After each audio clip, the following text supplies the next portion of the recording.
दोस्तों, मेरे पीछे भगत सिंह की फांसी की तैयारी चल रही है। इंकलाब जिंदाबाद, इंकलाब जिंदाबाद, इंकलाब जिंदाबाद। गांधी ने सभी क्रांतिकारियों को छुड़वा लिया, लेकिन भगत सिंह और उनके साथियों को फांसी पर लटकवा दिया। आइए जानते हैं असली सच। तो वीडियो को पूरा देखें और चैनल को सब्सक्राइब कर लीजिए। 20वीं सदी की शुरुआत में भारत एक ऐसी जंजीर में जकड़ा हुआ था जिसकी चाबी 7 समंदर पार लंदन में बैठी ब्रिटिश हुकूमत के पास थी। भारतीय आसमान पर जुल्म के काले बादल छाए हुए थे और आजादी की पुकार केवल चंद मुट्ठियों में बंद थी। लेकिन पंजाब की मिट्टी कुछ अलग ही मिजाज की थी। यहाँ की हवाओं में बगावत और खेतों में खुददारी बहती थी। इसी मिट्टी ने एक ऐसे नायक को जन्म दिया जिसने न केवल मौत को गले लगाया बल्कि आजादी के मायने ही बदल दिए। तारीख थी 28 सितंबर 1907। लायलपुर जिले के बंगा गांव के एक संधू जाट परिवार में एक नन्हा बालक पैदा हुआ। उस दिन घर में दोहरी खुशी थी क्योंकि उसी दिन बालक के पिता किशन सिंह और चाचा अजीत सिंह जेल से रिहा होकर घर लौटे थे। बालक की दादी ने इसे शगुन माना और उसे नाम दिया भागों वाला यानी भाग्यशाली, जिसे बाद में दुनिया ने भगत सिंह के नाम से जाना। भगत सिंह का पालना किसी साधारण लोरी से नहीं बल्कि देशभक्ति के गीतों से झूला था। उनके चाचा अजीत सिंह पगड़ी संभाल जट्टा आंदोलन के प्रणेता थे और लाला लाजपत राय के करीबी साथी थे। घर की दीवारों पर महापुरुषों की तस्वीरें नहीं बल्कि शहीदों की गाथाएं लिखी थीं। बचपन में जहां बच्चे खिलौनों से खेलते थे, भगत सिंह अपने चाचा की क्रांतिकारी गतिविधियों की कहानियां सुनते थे। भगत सिंह के बचपन की एक कहानी उनके व्यक्तित्व का आईना है। जब वे मात्र 3 साल के थे, एक दिन उनके पिता उन्हें अपने दोस्त के साथ खेत पर ले गए। पिता और उनके दोस्त बातचीत में व्यस्त हो गए, लेकिन छोटा भगत कुछ और ही कर रहा था। वह झुककर जमीन में छोटे छोटे तिनके गाड़ रहा था। पिता ने कौतूहलवश पूछा, बेटा यह क्या कर रहे हो? उस नन्हे बालक ने अपनी मासूम लेकिन दृढ़ आवाज में उत्तर दिया, बापू मैं बंदूकें बो रहा हूँ। पिता चौंक गए। बंदूकें क्यों? बालक भगत ने कहा, ताकि जब ये बड़ी होकर फसल बन जाएं, तो मैं इनसे अंग्रेजों को अपने देश से भगा सकूं। यह कोई साधारण बचपना नहीं था बल्कि एक ऐसे भविष्य की नींव थी जो ब्रिटिश साम्राज्य की जड़ें हिलाने वाली थी। उस समय किसी ने नहीं सोचा था कि यह बंदूकों की खेती करने वाला बच्चा एक दिन अपने विचारों से पूरी दुनिया में क्रांति की फसल उगा देगा। भगत सिंह की उम्र मात्र 12 वर्ष थी जब पंजाब के अमृतसर में जलियांवाला बाग हत्याकांड हुआ। बैसाखी का दिन था। निहत्थे लोग अंग्रेज सेनापति की गोलियों का शिकार हो रहे थे। मासूमों की चीखों से बाग की दीवारें थर्रा उठी थीं। जब यह खबर भगत सिंह तक पहुंची तो उनका बाल मन क्रोध और पीड़ा से भर गया। अगले दिन वे विद्यालय जाने के बहाने घर से निकले और लाहौर से अमृतसर के लिए रेलगाड़ी पकड़ ली। बाग के अंदर का मंजर भयावह था। चारों तरफ खून के धब्बे थे। भगत सिंह ने उन शहीदों के खून से सनी मिट्टी को अपनी मुट्ठी में भरा और उसे एक कांच की बोतल में बंद कर लिया। वह मिट्टी उनके लिए केवल धूल नहीं थी बल्कि एक शपथ थी। उन्होंने उस दिन कसम खाई कि जब तक वे इस जुल्म का हिसाब नहीं ले लेते तब तक चैन से नहीं बैठेंगे। वे घंटों उस बाग में अकेले बैठे रहे, शायद उन आत्माओं से बात कर रहे थे जिन्हें अंग्रेज सैनिकों ने बेरहमी से मार डाला था। महात्मा गांधी उस दौर में एक मसीहा बनकर उभरे थे। उनके सत्य और अहिंसा के सिद्धांतों ने भगत सिंह को भी प्रभावित किया। भगत सिंह ने गांधी जी के आह्वान पर अपनी पढ़ाई छोड़ दी और असहयोग आंदोलन में कूद पड़े। वे चरखा काटते थे और विदेशी कपड़ों की होली जलाते थे। उन्हें विश्वास था कि शायद गांधी जी का यह रास्ता देश को बिना खून बहाए आजादी दिला देगा। लेकिन साल 1922 में एक घटना हुई जिसने भगत सिंह के सोचने का तरीका ही बदल दिया। उत्तर प्रदेश के चौरी चौरा में भीड़ ने एक पुलिस थाने को आग लगा दी जिसमें कुछ पुलिसकर्मी मारे गए। गांधी जी ने हिंसा के कारण आंदोलन को तुरंत वापस ले लिया। भगत सिंह इस फैसले से टूट गए। उनका मानना था कि जब पूरा देश आजादी के मुहाने पर खड़ा था तब एक छोटी सी घटना के कारण आंदोलन वापस लेना उन शहीदों का अपमान है जो आजादी का सपना देख रहे थे। असहयोग आंदोलन की विफलता ने भगत सिंह को झकझोर दिया। अब उन्हें समझ आ गया था कि शांति और प्रार्थना बाहरी ब्रिटिश सरकार के कानों तक नहीं पहुंचने वाली। उन्होंने लाहौर के महाविद्यालय में दाखिला लिया जहां उनकी मुलाकात सुखदेव और राजगुरु जैसे समान विचारधारा वाले युवाओं से हुई। विद्यालय की पढ़ाई के साथ साथ उन्होंने दुनिया भर के क्रांतिकारी साहित्य को पढ़ना शुरू किया। विदेशी विचारकों और दुनिया भर की क्रांतियों ने उनके विचारों को धार दी। उन्होंने महसूस किया कि आजादी आजादी केवल सत्ता का बदलाव नहीं है, बल्कि एक व्यवस्था का परिवर्तन है जहां कोई किसी का शोषण न कर सके। उनके दिल में अब एक ही तस्वीर थी, एक आजाद भारत की, जहां का किसान भूखा न सोए और जहां का मजदूर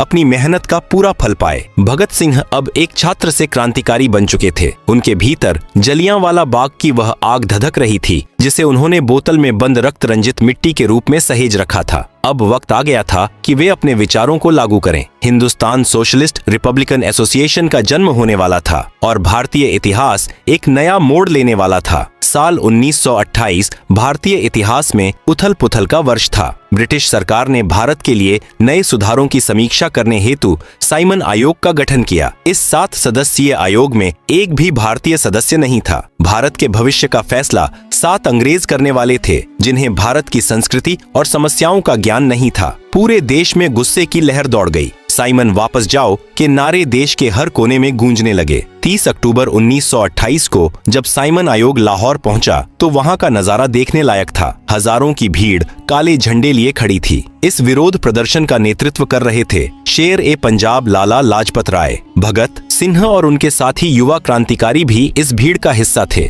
प्रदर्शन पूरी तरह शांतिपूर्ण था, लेकिन ब्रिटिश हुकूमत की आंखों में यह जन सैलाब खटक रहा था। लाहौर के पुलिस अधीक्षक ने इस भीड़ को हटाने का आदेश दिया। पुलिस ने बर्बरता की सारी हदें पार कर दी। अंग्रेज अधिकारी ने स्वयं लाला लाजपत राय पर लाठियां बरसाना शुरू किया। 63 वर्षीय बुजुर्ग नेता के सीने और सिर पर घातक प्रहार किए गए। लहूलुहान लालाजी ने उसी समय गरजते हुए कहा था, मेरे शरीर पर पड़ी एक एक लाठी ब्रिटिश साम्राज्य के विनाश का कारण बनेगी। लेकिन नियति को कुछ और ही मंजूर था। लाठियों की उस चोट ने लालाजी को अंदरूनी तौर पर इतना तोड़ दिया कि 17 नवंबर 1928 को उन्होंने अंतिम सांस ली। पूरे देश में शोक छा गया। लेकिन भगत सिंह और उनके साथियों के लिए यह केवल दुख का विषय नहीं था, यह एक व्यक्तिगत अपमान था। उन्हें लगा कि उनके पिता समान नेता की हत्या करके अंग्रेजों ने भारत की आत्मा पर प्रहार किया है। लालाजी की मृत्यु के ठीक 1 महीने बाद क्रांतिकारी संगठन की एक गुप्त बैठक हुई। भगत सिंह, सुखदेव, राजगुरु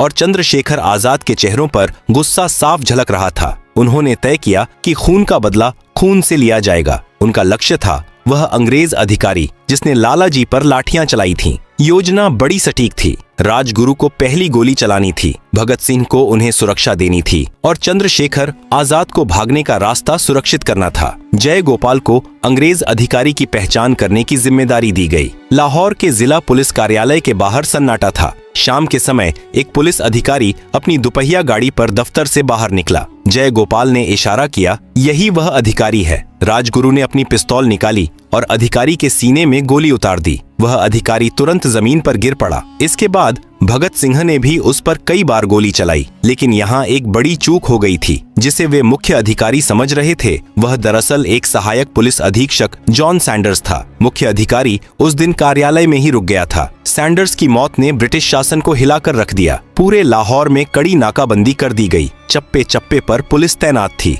क्रांतिकारियों का बच निकलना नामुमकिन लग रहा था। भगत सिंह जानते थे कि पुलिस उनकी तलाश में हर जगह जाएगी। एक सिख के लिए उनके बाल और दाढ़ी उनकी पहचान और शान होते हैं, लेकिन देश के लिए उन्होंने वह त्याग किया जो किसी भी व्यक्ति के लिए कठिन होता है। उन्होंने अपनी दाढ़ी कटवाई और बाल छोटे करा लिए। उन्होंने टोपी पहनी और एक नया भेष धारण किया। लाहौर से निकलने के लिए उन्होंने एक साहसी योजना बनाई। क्रांतिकारी भगवती चरण वोहरा की पत्नी दुर्गावती देवी भगत सिंह की पत्नी बनी। भगत सिंह ने गोद में एक बच्चा लिया और बड़े साहब बनकर रेलगाड़ी के प्रथम श्रेणी के डिब्बे में बैठ गए। राजगुरु उनके सेवक के भेष में साथ चले। अंग्रेजों की नाक के नीचे से भगत सिंह लाहौर छोड़कर कलकत्ता निकल गए। सैंडर्स की हत्या के अगले दिन लाहौर की दीवारों पर गुलाबी रंग के पोस्टर दिखाई दिए। उन पर लिखा था, सैंडर्स मर चुका है और लाला लाजपत राय की हत्या का बदला ले लिया गया है। नीचे हस्ताक्षर थे बलराज। इस घटना ने 2 काम किए। पहला, इसने भारतीयों के मन से अंग्रेजों का डर कम कर दिया। दूसरा, इसने अंग्रेजों को यह बता दिया कि भारत की युवा पीढ़ी अब केवल प्रार्थना नहीं करेगी बल्कि प्रहार करना भी जानती है। सैंडर्स का वध भगत सिंह की क्रांतिकारी यात्रा का एक महत्वपूर्ण मोड़ था, जिसने उन्हें एक राष्ट्रीय नायक के रूप में स्थापित कर दिया। प्रतिशोध पूरा हो चुका था, लेकिन भगत सिंह का असली मकसद अभी अधूरा था। सैंडर्स की हत्या ने उन्हें प्रसिद्ध तो बना दिया, लेकिन उनके विचारों को जन जन तक पहुंचाने के लिए एक बड़े मंच की जरूरत थी। वे अब छिपकर लड़ना नहीं चाहते थे। वे चाहते थे कि पूरी दुनिया उनके विचारों को सुने। साल 1929 की शुरुआत में ब्रिटिश हुकूमत भारतीयों की आवाज को हमेशा के लिए कुचलने की तैयारी कर रही थी। वे 2 नए कानून, जन सुरक्षा विधेयक और व्यापार विवाद विधेयक लाने जा रहे थे। ये कानून अंग्रेजों को यह ताकत देते थे कि वे किसी भी भारतीय को शक के आधार पर बिना मुकदमा चलाए जेल में डाल सकें और मजदूरों की हड़ताल करने की ताकत को खत्म कर सकें।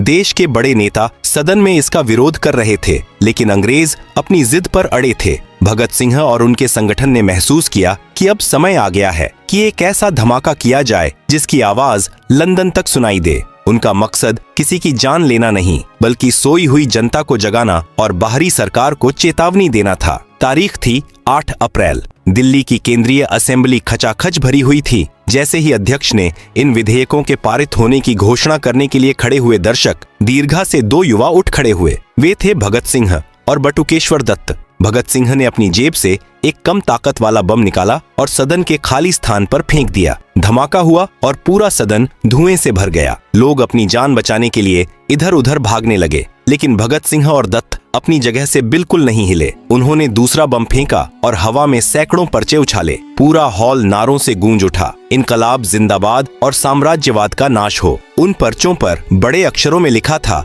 बहरों को सुनाने के लिए धमाकों की जरूरत होती है। यह धमाका किसी को मारने के लिए नहीं था, बल्कि ब्रिटिश तानाशाही की जड़ों पर प्रहार था। धमाके के बाद चारों तरफ अफरा तफरी थी। क्रांतिकारी चाहते तो धुएं का फायदा उठाकर भाग सकते थे, लेकिन उनकी योजना अलग थी। उन्होंने अपनी पिस्तौलें मेज पर रख दी और हाथ ऊपर कर लिए। वे चाहते थे कि उन्हें गिरफ्तार किया जाए ताकि वे अदालत के कटघरे को अपने विचारों के प्रचार का मंच बना सकें। भगत सिंह जानते थे कि जेल की दीवारें उनके शरीर को कैद कर सकती हैं, लेकिन उनके विचारों को नहीं। उनकी गिरफ्तारी ने पूरे भारत में आग लगा दी। एक 22 साल का युवक जिसकी आंखों में एक बेहतर भारत का सपना था, अब देश का सबसे बड़ा नायक बन चुका था। गिरफ्तारी के बाद उन्हें दिल्ली और फिर लाहौर की जेलों में ले जाया गया। जेल के भीतर भगत सिंह ने एक नया मोर्चा खोल दिया। उन्होंने देखा कि जेल प्रशासन भारतीय राजनीतिक कैदियों और अंग्रेज कैदियों के बीच भेदभाव करता है। अंग्रेजों को अच्छा खाना, समाचार पत्र और पढ़ने के लिए किताबें मिलती थीं,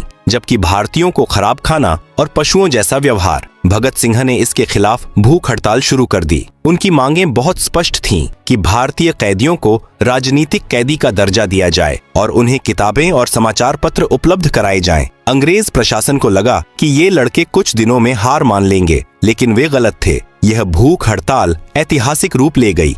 भगत सिंह और उनके साथियों ने 100 से अधिक दिनों तक अन्न का एक दाना नहीं खाया। अंग्रेज उन्हें जबरन खाना खिलाने की कोशिश करते, नली के जरिए दूध पिलाने का प्रयास करते, लेकिन क्रांतिकारी अपनी जिद पर अड़े रहे। इसी दौरान उनके साथी जतिन दास ने 63 दिनों की भूख हड़ताल के बाद अपने प्राण त्याग दिए। जतिन दास की शहादत ने पूरे देश को झकझोर कर रख दिया। अंततः अंग्रेजों को झुकना पड़ा और कैदियों की कई मांगें माननी पड़ी। जेल का समय भगत सिंह के लिए केवल कष्ट का समय नहीं था, बल्कि यह उनके दिमागी विकास का सबसे अच्छा समय था। वे दिन रात किताबें पढ़ते थे। जेल का अधिकारी हैरान रहता था कि फांसी की सजा मिलने के बाद भी कोई व्यक्ति इतना पढ़ कैसे सकता है। यहीं उन्होंने अपना प्रसिद्ध लेख मैं नास्तिक क्यों हूँ लिखा। उन्होंने तर्क दिया कि ईश्वर के अस्तित्व पर विश्वास करना केवल एक भ्रम है और इंसान को अपनी समस्याओं का समाधान खुद ढूंढना चाहिए। वे एक ऐसे भारत की कल्पना कर रहे थे जो धर्म, जाति और वर्ग के भेदभाव से मुक्त हो। उन्होंने जेल में हजारों पन्ने लिखे जो आज भी भारत के क्रांतिकारी साहित्य का हिस्सा हैं। असेंबली बम कांड के मुकदमे के दौरान ही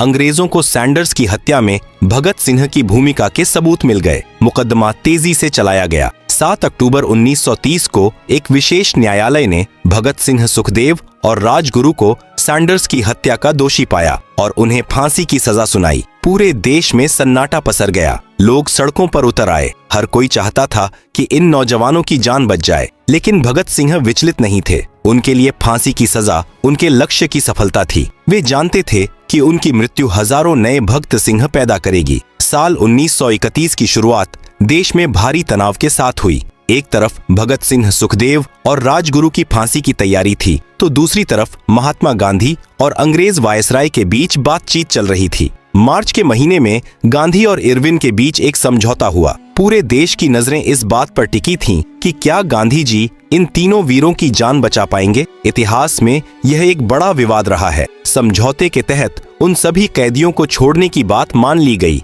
जो अहिंसक थे, लेकिन सैंडर्स की हत्या के कारण भगत सिंह और उनके साथी इस दायरे से बाहर रखे गए। लोग बहुत गुस्से में थे। उनका मानना था कि गांधी जी चाहते तो फांसी की सजा को बदलवा सकते थे। यहाँ तक कि जब गांधी जी सम्मेलन में हिस्सा लेने पहुंचे तो युवाओं ने उन्हें काले झंडे दिखाए और विरोध में नारे लगाए। यह भारतीय राजनीति का वह समय था जब अहिंसा और क्रांति के दो अलग अलग रास्ते आमने सामने खड़े थे। जहाँ पूरा देश उनकी जान बचाने के लिए प्रार्थना कर रहा था, वहीं भगत सिंह का रुख बिल्कुल अलग था। उनके पिता किशन सिंह ने उनकी जान बचाने के लिए एक याचिका दी थी, जिसमें उन्होंने तर्क दिया था कि उनका बेटा निर्दोष है। जब भगत सिंह को यह पता चला तो वे अपने पिता पर बहुत गुस्सा हुए। उन्होंने जेल से एक पत्र लिखा कि पिताजी, मेरा जीवन इतना कीमती नहीं है कि उसे बचाकर मैं अपने सिद्धांतों से समझौता करूं। मैं चाहता हूं कि मैं हंसते हंसते फांसी के फंदे को चूमूं, ताकि दुनिया देखे कि भारतीय क्रांतिकारी मौत से नहीं डरते।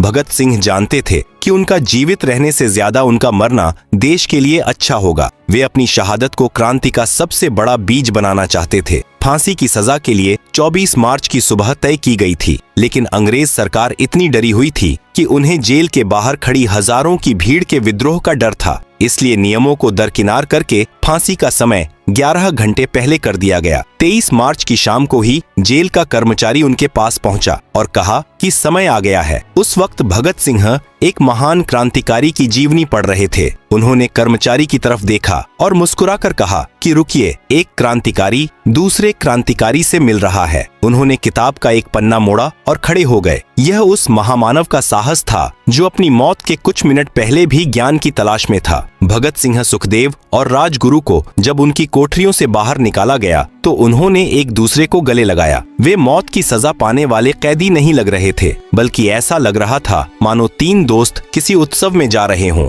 वे ऊंची आवाज में बसंती चोला के गीत गा रहे थे। जब वे फांसी के तख्ते पर चढ़े तो वहां खड़े व्यक्ति ने पूछा कि कौन पहले जाएगा। सुखदेव ने आगे बढ़कर कहा कि मैं। तीनों ने खुद अपने हाथों से फांसी का फंदा अपने गले में डाला। भगत सिंह ने आखिरी बार आसमान की तरफ देखा और पूरी ताकत से चिल्लाए, इनकलाब जिंदाबाद। शाम के 7:23 पर भारत के 3 सबसे चमकदार सितारे हमेशा के लिए चले गए, लेकिन उनकी आवाज जेल की दीवारों को पार करके बाहर खड़ी भीड़ तक पहुंच गई। अंग्रेज इतने डरे हुए थे कि उन्होंने शवों को उनके परिवारों को नहीं दिया। रात के अंधेरे में जेल की पिछली दीवार तोड़ी गई और शवों को दूर ले जाया गया, जहां नदी के किनारे उन्हें जलाने की कोशिश की गई। जब स्थानीय लोगों को पता चला तो वे वहां पहुंच गए। अंग्रेज आधे जले हुए शवों को वहीं छोड़कर भाग गए। अगले दिन पूरे देश में दुख की लहर थी, लेकिन यह दुख आंसुओं वाला नहीं, बल्कि एक नए संकल्प वाला था। भगत सिंह मात्र 23 साल की उम्र में शहीद हो गए, लेकिन उन्होंने वह कर दिखाया जो सदियों तक याद रखा जाएगा। उन्होंने आजादी की लड़ाई को केवल अंग्रेजों को भगाने तक सीमित नहीं रखा, बल्कि उसे किसानों और मजदूरों की लड़ाई बनाया। उन्होंने इनकलाब जिंदाबाद के नारे को भारत की धड़कन बना दिया। आज भी जब भारत का युवा अन्याय के खिलाफ खड़ा होता है तो उसके मन में भगत सिंह की ही आग जलती है। वे केवल एक शहीद नहीं थे, वे एक विचार थे, एक जज्बा थे और एक ऐसी उम्मीद थी जो कभी नहीं मर सकती। बचपन में जिस बालक ने खेत में बंदूकें बोई थीं, उसने अंततः अपने खून से विचारों की ऐसी फसल उगाई जिसने 1947 में ब्रिटिश साम्राज्य को भारत छोड़ने पर मजबूर कर दिया। भगत सिंह की शहादत ने यह साबित कर दिया कि शरीर को खत्म किया जा सकता है, लेकिन क्रांति की आत्मा को कभी नहीं। भारत माता के उस महान सपूत को शत शत नमन।